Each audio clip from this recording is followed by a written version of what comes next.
Hey, it's Melody. Today's full episode is free for everyone. And if you ask me, it is culture study catnip. I don't know if you know this, but I got my radio and podcasting start in news and politics. And I cannot imagine a scenario in which I would have been able to successfully pitch an hour-long show about the cultural force that is nostalgia. But because Anne and I are doing this thing totally on our own, we can. And that's all thanks to our subscribers who pitch in a few bucks a month to keep us going. Making a good podcast is a ton of work, but when it's done well, you can't really see or hear the work that goes into it. I think of it like taxidermy. When it's done well, you're like, yeah, that's what a deer looks like. That's what a good conversation sounds like. But when it's bad, it's the stuff of nightmares. When you pay for the stuff you like, we're able to keep making it. And we're trying to make conversations you won't hear anywhere else. If you're ready to become a paid subscriber, head over to culturestudypod.substack.com. And if you already subscribe to Anne's newsletter, you should have a promo code in your email somewhere to get a discount on the podcast. And if you already support the podcast, I don't really know why you're listening to this full intro, but I really, really appreciate you. Okay, this intro has fully made me nostalgic for the olden days of public radio fund drives I used to have to do, so consider this a segue. On with the show. I asked you to come up with a commercial from your childhood that has stuck with you. And this is what you brought.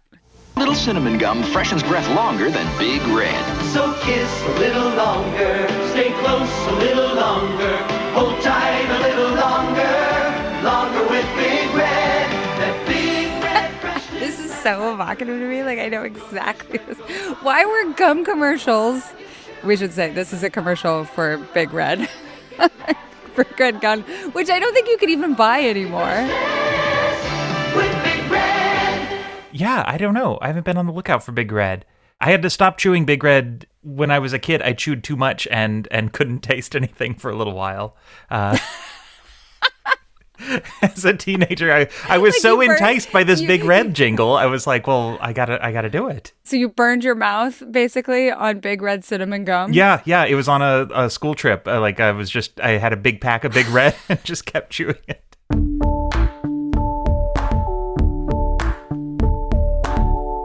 This is the Culture Study Podcast, and I'm Anne Helen Peterson. And I'm Gabe Bullard. I'm a freelance journalist, and I write the newsletter Number One with a Bullard and Together Alone about TV criticism. So, like, commercials, I think, for people of our age and older are a really profound part of, like, our nostalgia backdrop.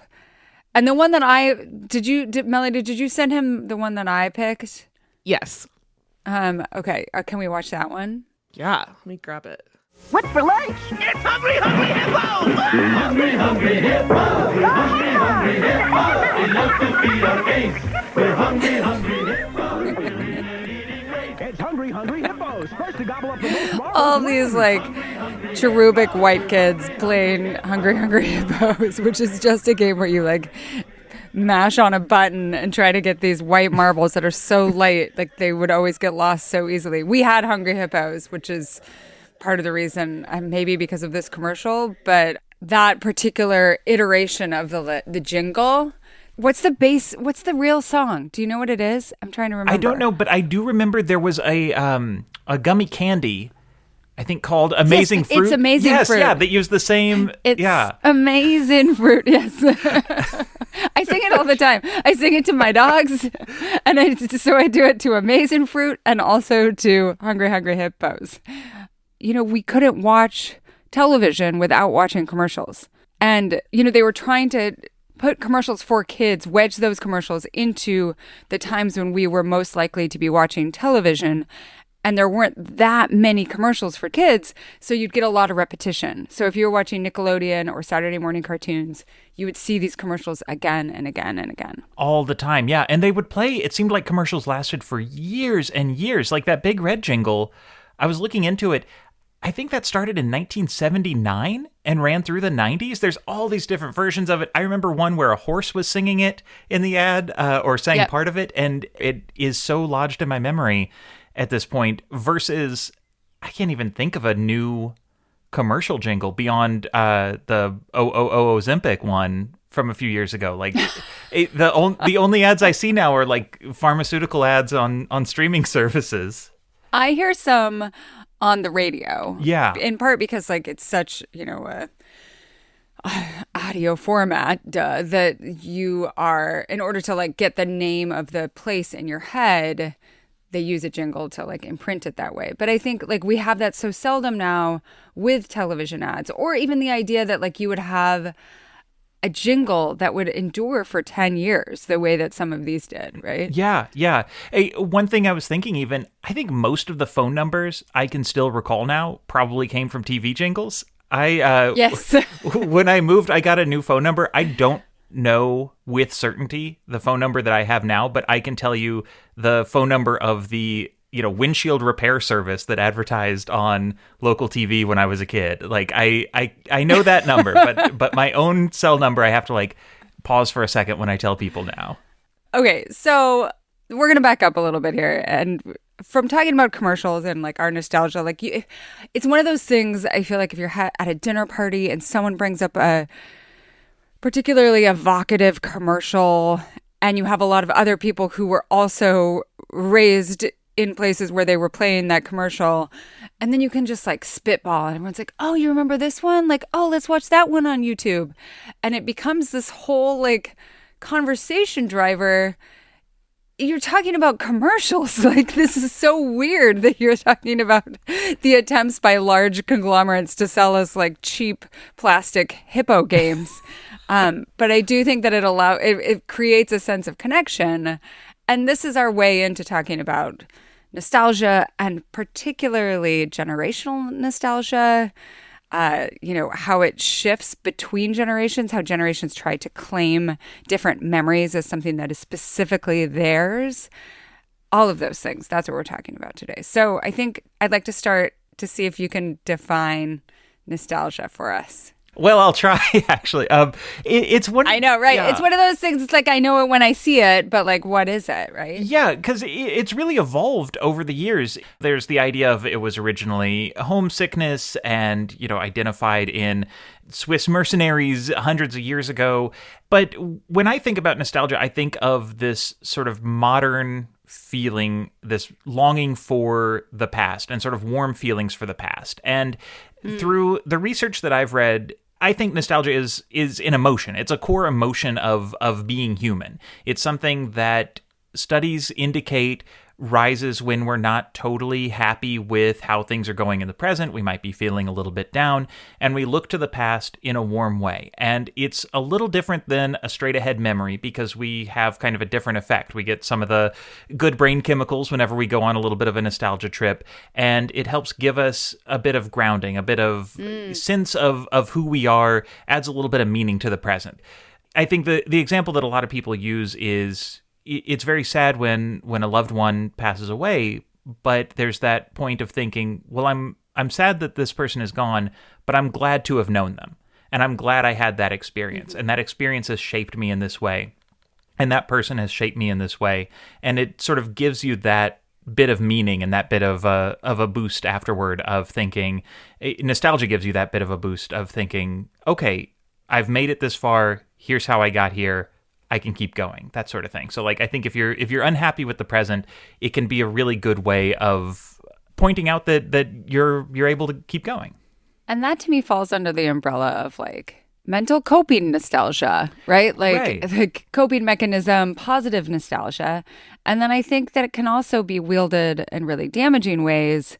I think the most salient example right now is probably Make America Great Again, which is evoking a past that has been that is based on memories that aren't full, right? Based on a sliver of understanding of what the past used to be like, and using that as a weapon, cudgel, like using it to justify various policies and various racism and various styles of thinking in order to bring us back to that imagined place. Yeah, and there's a good bit of writing, book and essay and everything from this theorist, Svetlana Boym, and she had distinguished between reflective nostalgia, which is thinking back on the past, a fond memory, a TV commercial that, makes you happy to go on YouTube and watch, and restorative nostalgia, which is where you try to actually bring the past back or recreate the past. And that's where I see something like MAGA and this idea of firmly deciding the past was better, therefore we must bring it back. And I think where that really starts to create some trouble too is that it halts progress, not just progress from where we are now forward, but progress from whatever that imagined point was in the past. Yeah. Somebody could say that they really long for, any year, 1955 or whatever. But the thing about people in 1955 was it was 1956 and then 1957 until we get to today. Whereas I think with a lot of restorative nostalgia, there's this idea of, no, we need to recreate the past and we need to not move forward at all. And we need to freeze everything in that time. And it's impossible, but it's also really dangerous because not everyone is going to agree on what that past was. Not everyone is going to have all the details. Besides just not being able to physically recreate it or anything, your version of the past, of an ideal past, is going to be different from someone else's. And it's not going to be that complete picture. And so you could have a lot of people who want to bring back a certain era, and they're going to agree on certain things, they're going to disagree on others, and there's going to be a whole lot of people who don't want the past brought back at all like that, and disagree as well. So it's this really dangerous type of thinking that you can get into when you get into the restorative nostalgia.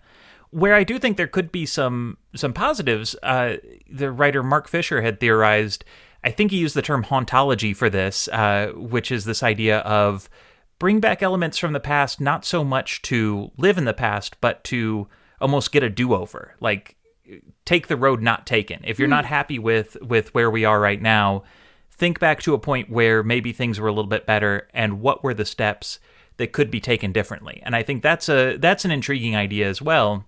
That's a lot healthier than restorative nostalgia of saying, I have an idea of the past, and you and everyone else has to come with me to that idea of the past, versus, okay, here's what we liked about a certain era. Here was something positive that we've lost. How could we take steps to bring it back to something that, if things do get worse, or if we find that certain elements of modern life aren't what we had hoped for or aren't as good as something in the past, how could we bring that back? I mean, I think about when I get together with my college friends, we spend a good amount of time laughing hysterically about stupid shit that we did, right? Like just weird, like awkward, all sort, just memories. Like, and part of the retelling of those memories and the retelling of those stories is cementing them in memory, mythologizing them to some extent.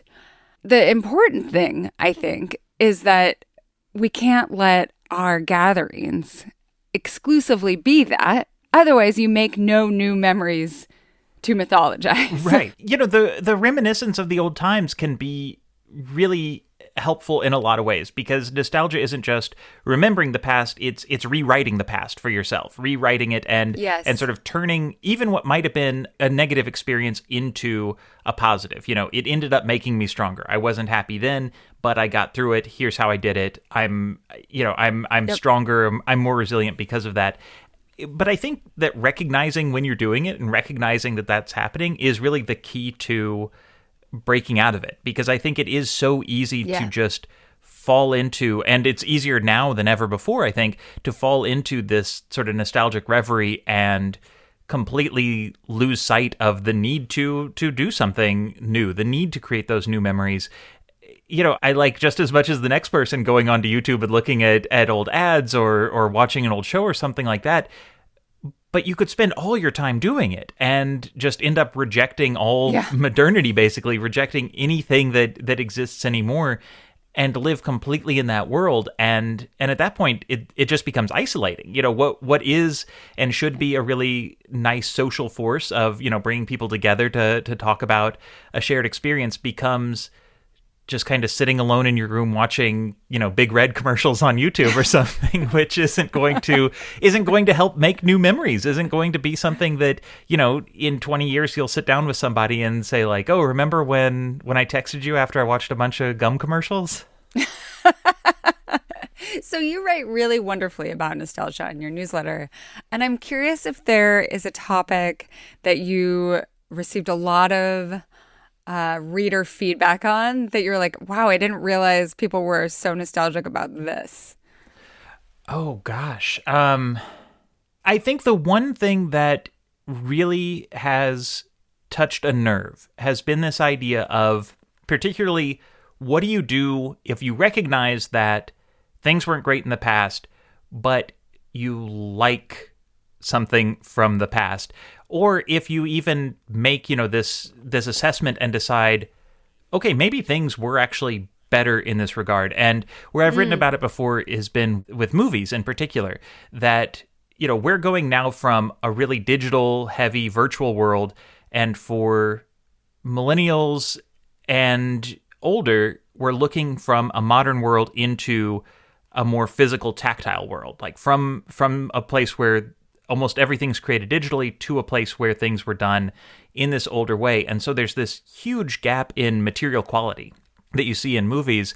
And, you talk to people about movies that really hold up, special effects that look great, and Jurassic Park and The Matrix come up. And these are movies that... Jaws. Exactly. Like these old movies where there's a material quality that holds up, these movies that are decades old hold up now still after all these years more than a superhero movie made last year does when you're looking at it. Yep. And so I think there is this conflict sometimes of thinking, well, I'm not a restorative nostalgist. I'm not a person who wants to, I reject anything about MAGA, that sort of thing. Like I don't want to bring back the past, but at the same time, hey, things were made better back then. Like movies looked better. You did the episode on clothing quality, and looking back and going to a thrift store sometimes, it's really hard not to just be nostalgic for an era when clothes were made better, made to last differently. And I think that that's something that when I've written about that, people have really responded to,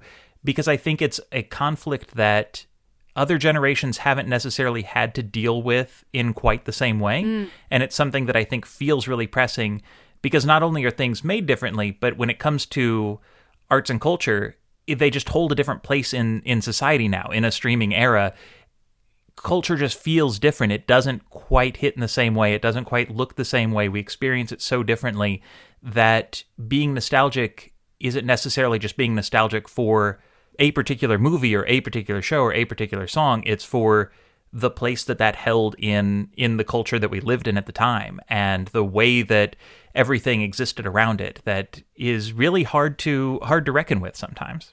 I totally agree with you about like what a massive shift that we've gone through in terms of aesthetic quality and other forms of quality as well. But the one thing aesthetically that I might think was also very difficult to grapple with was the transition to color for our grandparents and great-grandparents' generation. Watching some movies and then many movies and then all movies transition into color, television transition into color, people who still had black and white TV sets because like that was the way that they wanted to watch things, or that was the way that they understood like how a TV show should look.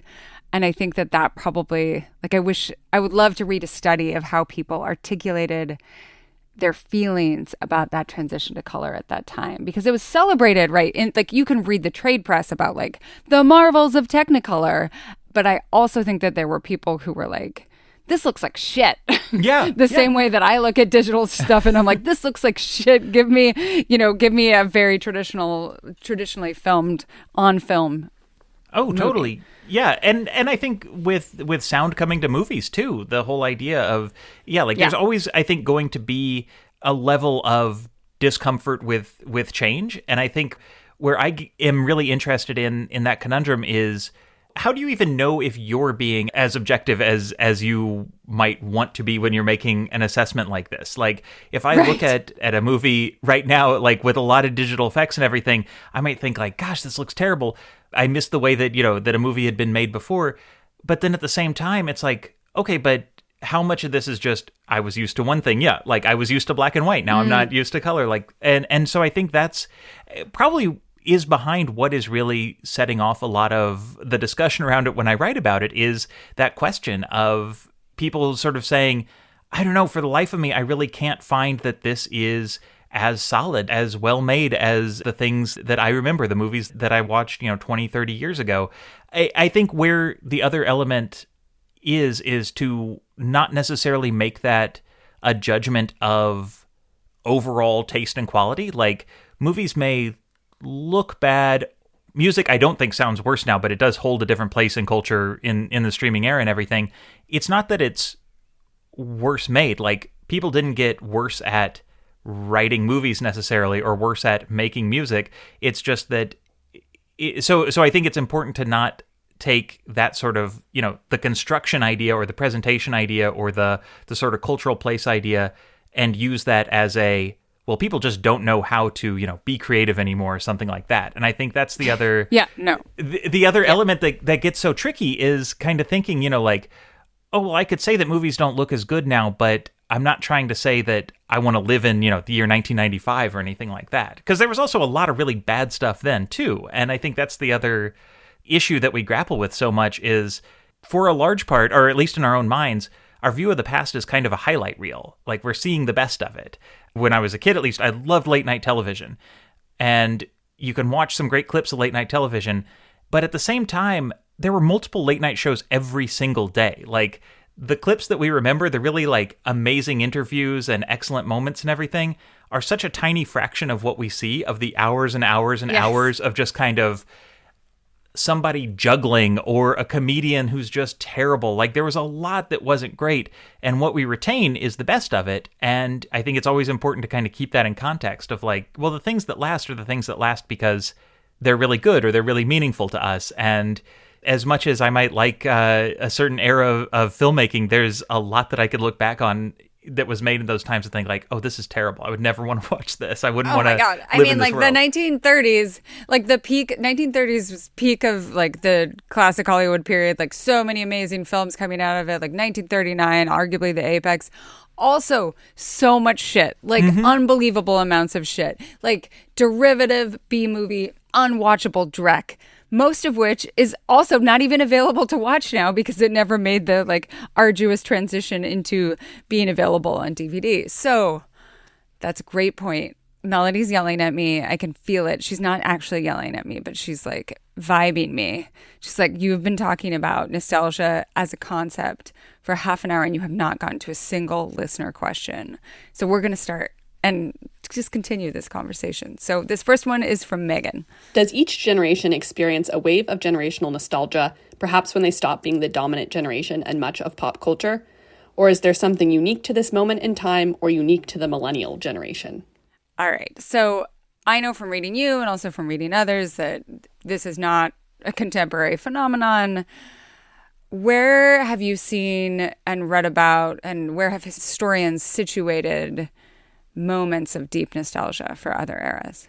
Yeah, so the writer I'd mentioned, Svetlana Boym, she's done some writing about in countries before a revolution. Sometimes there might be an uptick in nostalgia, all of that. What I'm really interested in is some of the earliest writing I was able to find that went really deep on popular culture and nostalgia came out in the 1970s. There's this paper by Fred Davis in 1977 where he's looking at the culture of the 70s and essentially saying, what's going on? Because the past is everywhere right now. Yeah. And he kind of pins it on the end of the 60s, all this upheaval, Watergate, everything that was going on. And then looking at the 1970s, it is an extremely nostalgic time.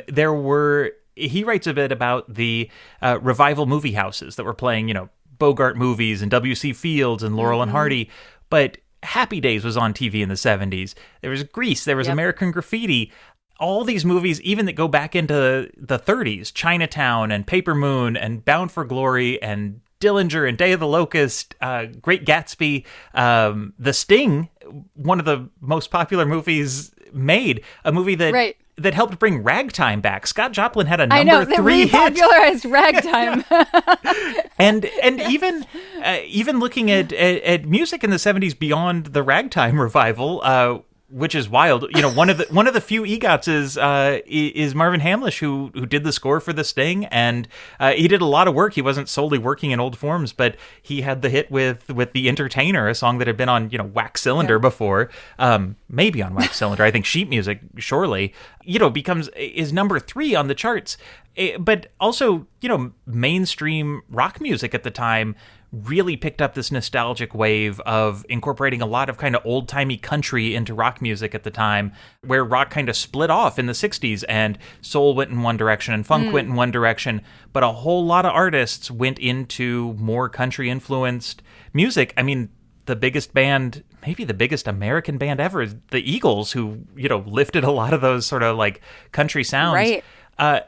Punk rock, you know, the Clash with their pompadours, and they toured with Bo Diddley, and London Calling's full of references to the 50s, and the Ramones have their kind of bubblegum pop era and everything. So I think the 70s were a time when people thinking about nostalgia and culture were thinking, okay, something's going on here, and something is driving this huge wave of nostalgia for the 50s, for the 30s, for the early 1900s, I suppose, in the case of ragtime music. And what I think is interesting about that, though, compared to now, is that it was sort of an inexact copy that anybody was going off of. That there wasn't, you know, you couldn't go to the record store and buy a Scott Joplin record. You couldn't, you know, the idea of the 50s, the idea of the 30s was what people had just sort of gleaned from seeing culture from that era. Versus now, you know, I have a little pencil box on my desk here that I brought back from my childhood room, and it's got the multiplication tables on it and a pencil sharpener and everything. This was my brother's when he was a kid. I used it when I was a kid. I just liked it and brought it with me one time after I was visiting my folks. And I wanted to put a new blade on the pencil sharpener. I was like, oh, it'd be cool if this, you know, worked again. And I go online. I could buy these. They're like $20 on eBay. And within like a minute, I could have one shipped to me. Any other era, if you wanted something like that you had had as a child, you would have to scour junk stores for. You would have to call around and say, oh, does anybody have this? Versus now we have such a precise replica. We have such a high-fidelity version of the past available to us that we can buy the old items instantly online. We can look at very, very precise pictures, media reports, everything. Like that version of the past is there. We can pull up any album, any movie, any show that's streaming. It's so easy to get this high fidelity version of the past that I think makes modern nostalgia really different from the wave in the 70s, or, you know, even thinking of the 50s nostalgia of something like Back to the Future and that kind of interrogation of it and everything, that it's just so much. It's higher fidelity and it's frictionless almost to a degree now. And I think that really kind of changes how it affects us. I think it actually cheapens it. I'm sure that others would maybe disagree with me, but I think like there's something lovely about the moment, again, at like a dinner party where you're trying to remember the jingle of the Big Red commercial. Mm-hmm. And everyone has to be like, oh, it went something like this. I think it went like this. Like, and you kind of sing it together. Whereas now you just look it up on YouTube and you're like, oh yeah, that was it. That was precisely it. The immediacy of the referent actually shuts down some of that really interesting like attempts to excavate memory. That are very generative and community building as well. Yeah, I think you see that in popular culture as well, that when you have to do that extra work of trying to remember it, and when it's a little bit inexact, you kind of end up with making something that's going to be newer.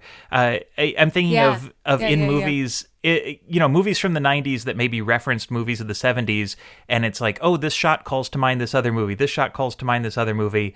They're not as accurately framed because, you know, if you're directing a film in 1995, it's not going to be easy to go, you know, pull up a movie from 1972 and exactly frame your shot the same way. It's like going from that memory.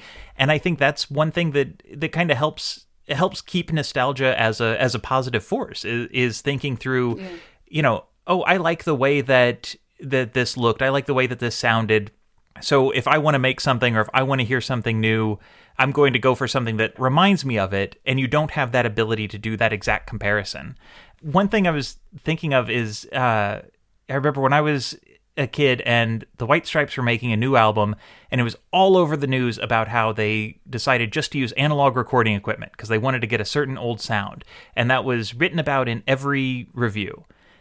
Whereas now there's a lot of albums that call to mind the sounds of the past, that use newer technology to recreate these sounds, and it's really cool and it's really interesting, but nobody really remarks on it as, the lengths that someone went to recreate a sound of a few decades ago, that it's just sort of there, and it's kind of taken for granted that we have access to all that now, versus the idea of, even within our lifetimes, it was really hard to try to recreate that sound in a way that could be believable or could be, accepted. So it just kind of changes the effect it has on us, because I think we can just take for granted that it used to be much harder to access the past, so we had to look to the future. We had to enjoy the present a little bit more, that we couldn't just sort of, live with what we used to have.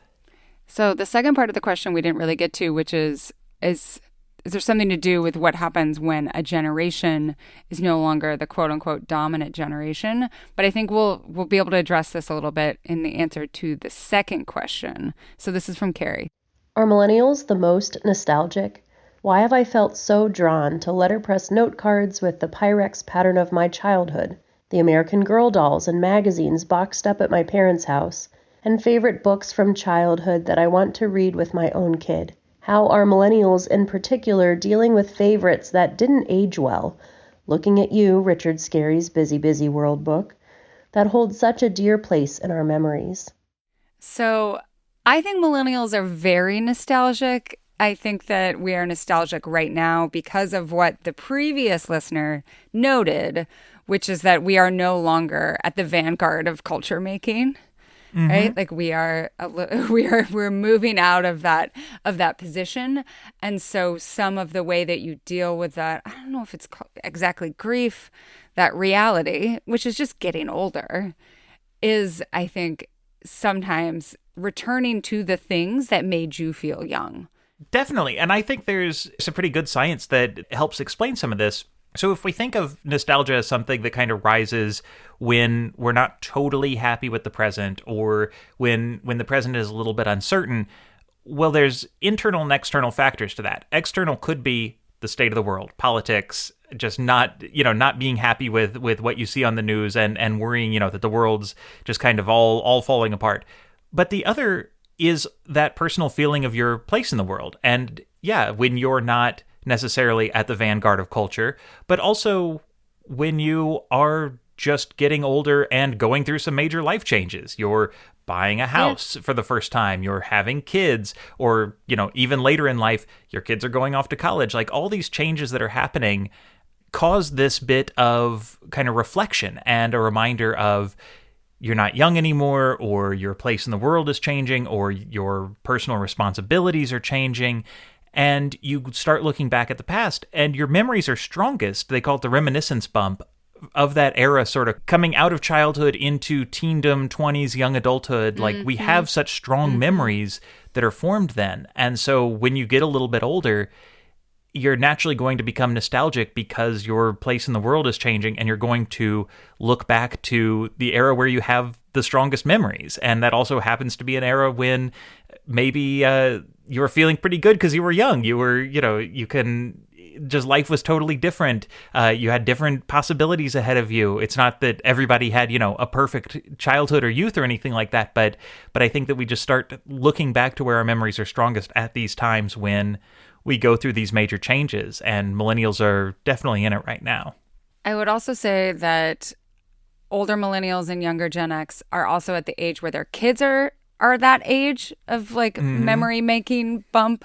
And also those kids, those teens, are excavating a lot of the material culture from that period, which I think brings it back, right? So you can be nostalgic about, or anti-nostalgic about, a certain article of clothing, that sort of thing.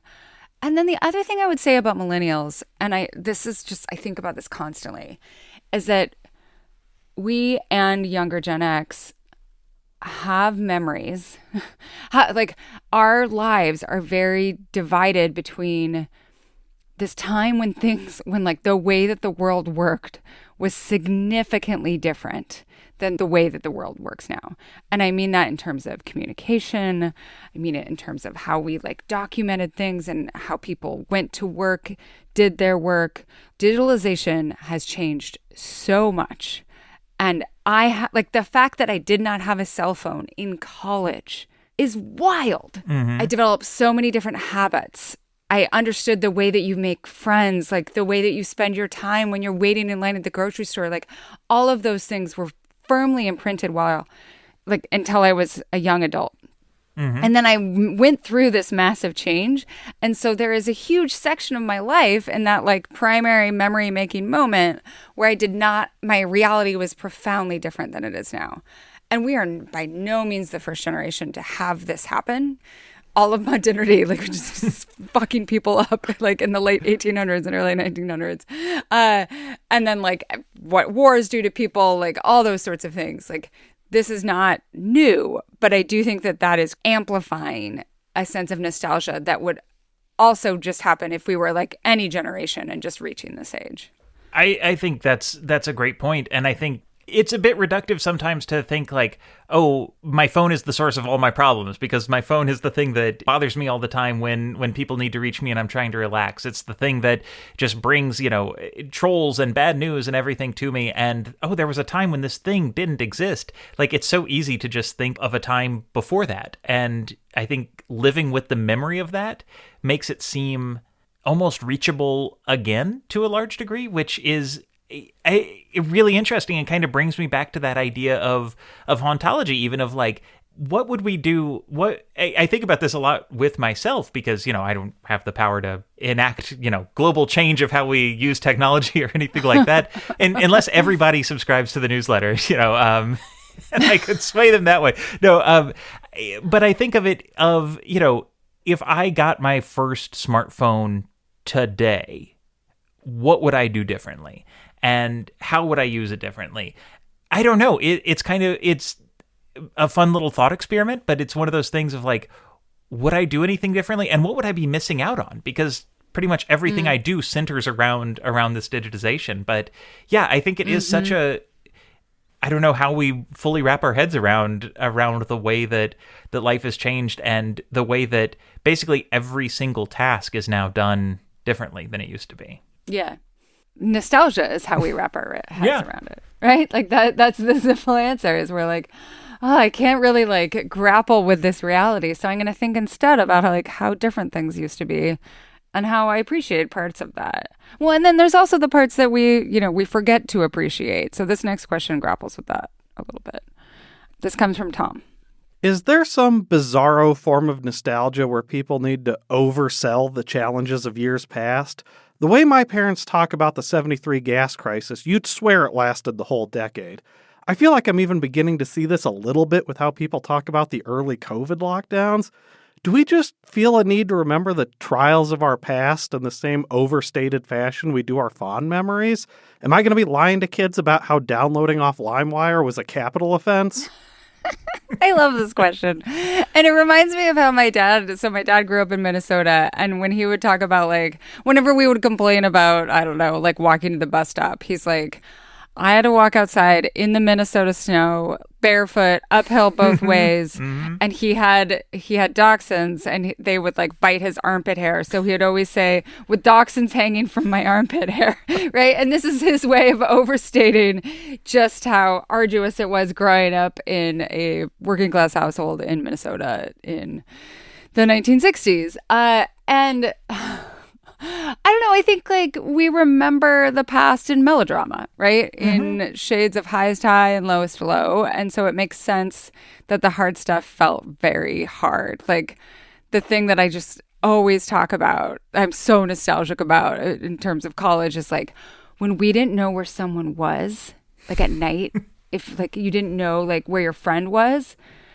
you just walked around until you found them. You walked around campus. You walked through the basements of various houses until you found them, right?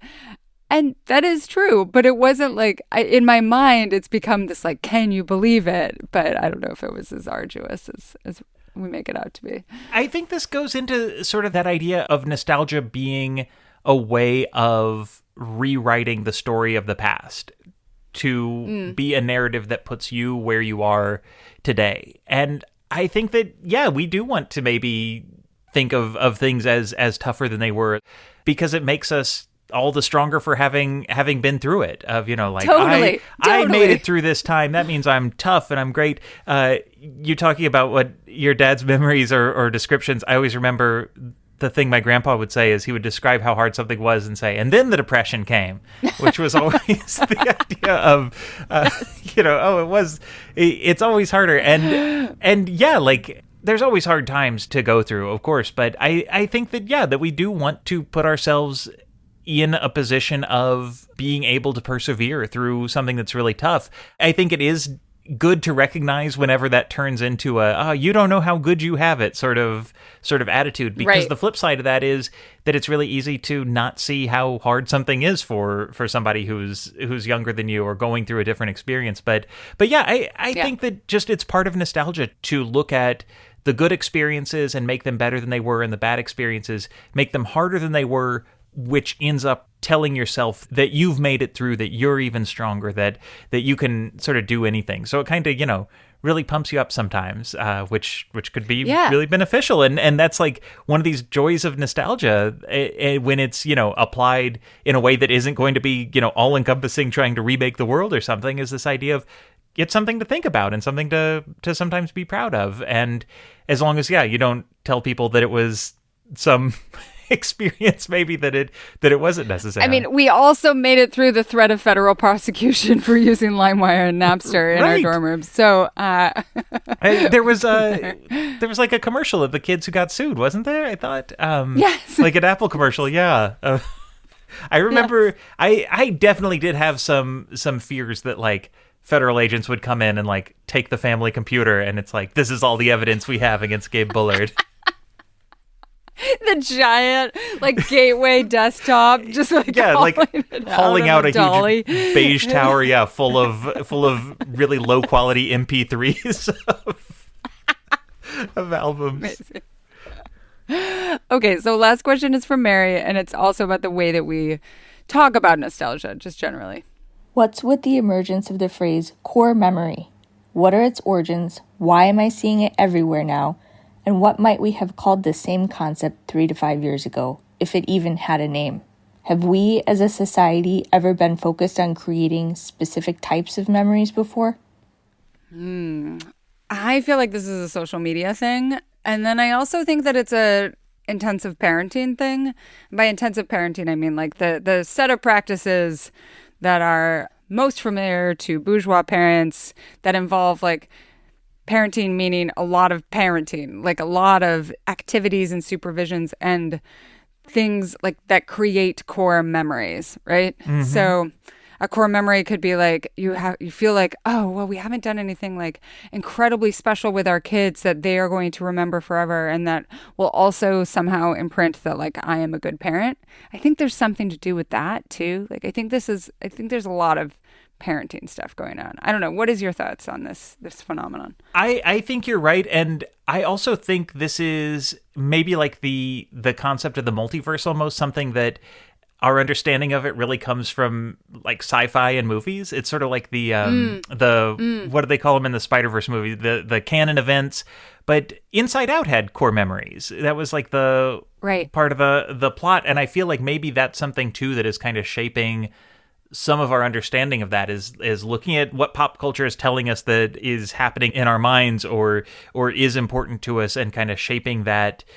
You know, we have that drive. We want to understand things as narratives. We want to understand that something happens because of something else. And I think because of that, we want to make a narrative of our own life. And these are the canon events. These are the core memories. And it's interesting, though, because every time you remember something, your memory is going to be a little bit different. And over time, it's going to shape and it's going to sort of fit the narrative the way that you want it to. And I wonder also, I think this applies really to the parenting angle too, of how much are you letting something like that, or pushing for something like that to almost define someone's self-image of like, my childhood was like this because I have these core memories of this, this, and this, or my child's memories will be good because I am like, it's, yeah, definitely this idea of really trying heavily to shape the narrative through events and then shape the narrative through the description of those events over and over and over. Right. I mean, it's so smart picking up the sci-fi part of this and the fantasy part of this, because I think that actually contributes to this understanding that like we all have this. Whereas my core memories are not what I think like my mom would if my mom, like when she was parenting us, was like, okay, what are the things they're really going to remember, right? Mm-hmm. Not the things that like she wasn't going to be like, oh, she's really going to remember the Hungry Hungry Hippos commercial, right? Or like she's really going to remember the precise look of the shirt she got at the rollaway in second grade, right? Like that's a roller rink in my hometown in Idaho. Like, or the cats that were in the barn at my great aunt and uncle's. Like, it's not the things that you think it's going to be. So you can't really control it. I think like you can create core feelings of like, you know, I can't remember a specific time when I was a kid where like of my mom hugging me and being like, I love you so much, right? But I remember feeling very loved and very safe, right? So that is a core feeling, but I don't have like a specific memory of it. Exactly. Yeah. I don't think you can deliberately make a core memory. I think that's impossible. The more you try to make a core memory, the less it becomes a core memory. Yeah. I remember being a kid and thinking sometimes, I want to remember this. But I remember thinking that. I don't remember anything that I thought that about. And that's so funny. I just remember being a kid and at times thinking like, I want to remember this. I want to remember this moment or something. And I have no idea what it is. I mean, yeah, if I could choose my memories, maybe I wouldn't have the Big Red Jingle memorized, and I would remember, you know, a lot of a lot of other things, either educational or just, you know, spending time with certain people, that sort of thing. But yeah, like we can't control it. The core memory is just going to be something that slips in there and yeah, will be there forever, no matter what. I also think that the way that we document things is changing maybe how we conceive of this. So there are many core memories, and this is not a unique phenomenon to me, that I have like extrapolated from a handful of family photos, right? Mm-hmm. I'm like, oh, yes, this was what it was like when we went to Priest Lake when I was 6 and I fell in the mud. Or this is what it was like when I caught a fish by myself. And it's all very much rooted in like a single snapshot. And me being like, this is what it felt like, trying to like recover the kind of like the palpable experience of that. Whereas I think if you actually have video of it, which many kids are going to have an abundance of video of their childhoods, is it a memory or is it just video? Is it documentation or is it a memory? Yeah, this is something that I have been really curious about as well when the documentation doesn't match up to what our memory is, too. Like if we're rewriting these memories and if we are getting, you know, the nostalgic benefit from that reframing, what's going to happen whenever we go back and look at it and it's not the way we remember it? Like it's this sort of disconnect that goes against all the ways that we're kind of wired to remember things. And yeah, it seems like that our ability to recontextualize is going to be lost almost by having this exact replica of what was there. I think on the core memory thing too, one thing I kind of worry about sometimes with it is you can almost put, and I don't think this is a generational thing, I think this is maybe just a natural tendency everybody has, if you put so much importance on one event, on that event rather than, like you were saying, on the feeling, then you could become really, really defensive of everything surrounding that and super protective and hostile sometimes. And I think we see that a lot with the media people are nostalgic for sometimes, of just being so defensive of it, of like, no, I watched this movie 100 times when I was a kid and it is perfect and you can't say anything about it. And if you do, you're wrong, that sort of thing. Or you rewatch it and you don't have those same feelings or maybe parts of it don't hold up. And it's kind of a crisis of like, well, wait a second, what does that say about me? But I think you're right in saying, the feeling is the important part. The feeling is is it, rather than the exact event, rather than the exact, media property, rather than the exact toy that was purchased and made by, a giant corporation. Like the feeling around it, that's the thing to capture and kind of remember and hold dear, rather than this product is the thing that is the key to my past and no one can say anything bad about it.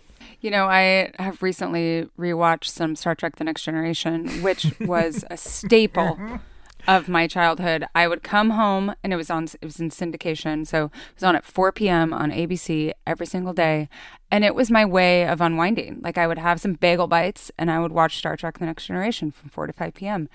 And especially the first seasons are like, you can tell like the first season is made like in 1989, 1990, and then it's like just not very good quality. And then there's all sorts of episodes that are kind of weird and like doing some weird things with gender politics. So many of them are so good.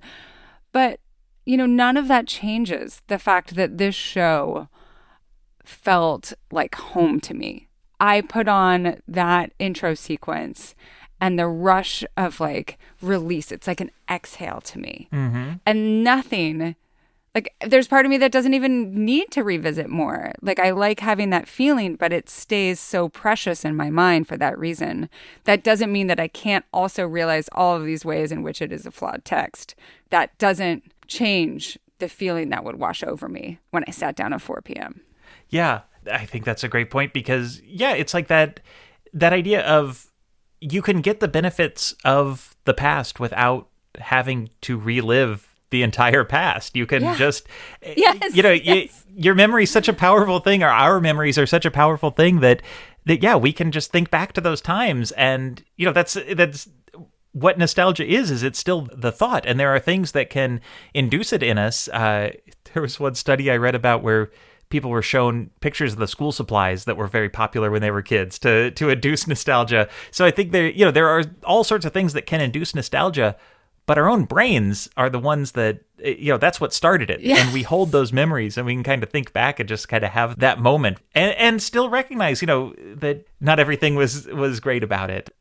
Nostalgia is a really personal thing, that the danger happens when you try to make it something that has to apply to everyone. Maybe a lot of people in the 70s thought hot rods were cool when they were watching, American Graffiti.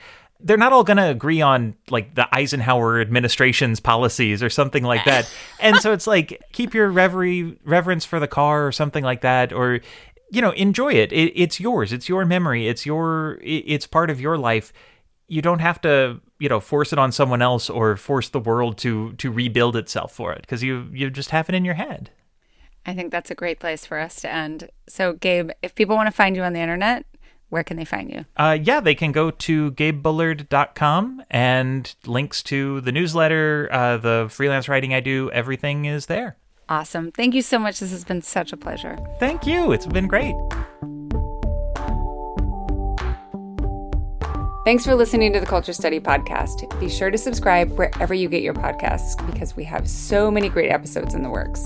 If you want to suggest a topic, ask a question about the culture that surrounds you, or submit a question for our subscriber-only advice time segment, check the show notes for a link to our Google form, or type in tinyurl.com/culturestudypod. The full version of today's episode is free for everyone. So if you like what you heard and you want to support the show, again, head to culturestudypod.substack.com. It's $5 a month or $50 a year, and you get a big discount if you're already a Culture Study subscriber. Just go to your email and look for Culture Study promo code, and you'll get ad-free episodes, an exclusive Ask Ann Anything segment, weekly discussion threads for each episode, and a link to a special Google form so that your questions go to the front of the line. If you're already a paid subscriber, thank you.